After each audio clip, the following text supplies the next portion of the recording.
Hey everyone, I'm back with this piece that I demonstrated how to prep before you paint. And I did decide that I do want to stain the top. I think I'm going to do an antique walnut gel stain. And so I thought, since it's such a small area, such a small table, I would go ahead and take this opportunity to show you how to remove an old finish from a piece. I use Citristrip. This is probably showing up backwards on the video, but it smells like oranges. It's light on the senses. I just put some in a cup and take an old chip brush and apply it to the top. Let me show you what this original finish looked like. I did sand it and tried to get it smooth.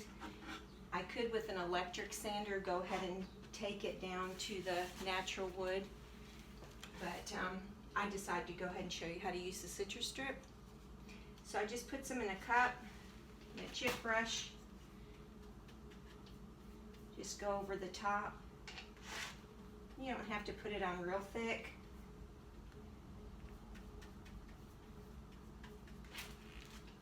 I'll lean it over before I do the sides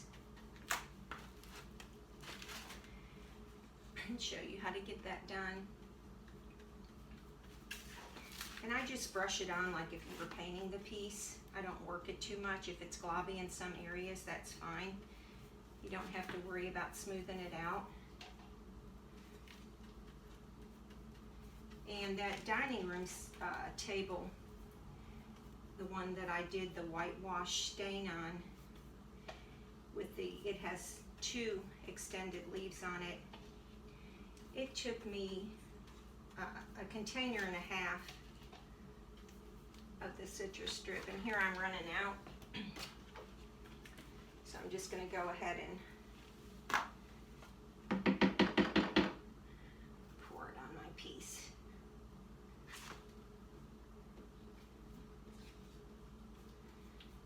So just coat it before I do the sides.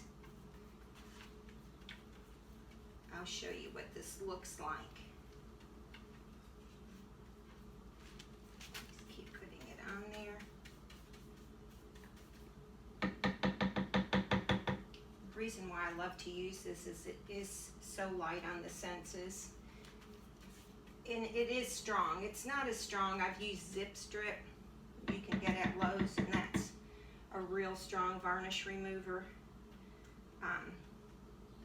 This for me gets the job done, and I don't have to worry about that chemical smell.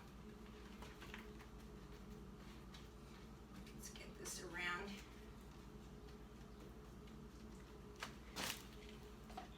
Tip this over and show you. Get up. So I've just got it covered.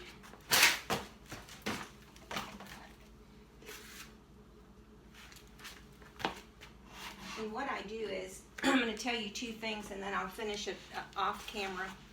I'll get these sides done. I will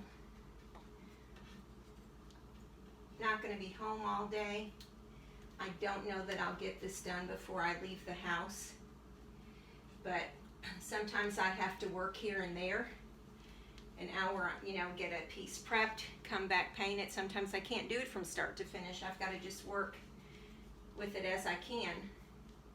So since I'm going to leave and come back to the piece, I will go ahead and wrap it in saran wrap over the top. Just lay the saran piece, the wrap over it, and then I'll come back to it. And you can leave it on there for up to 24 hours without it drying out. It also helps hold the heat in, kind of like when you get your hair dyed and they put you under the hair dryer. They put the plastic on, put you under the hair dryer to get that color going in there. This is the same thing. The plastic wrap's going to help that heat stay in there, and it's going to help remove that varnish a little bit quicker. And I did want to take advantage too of coming back on here, because some of you, without my priming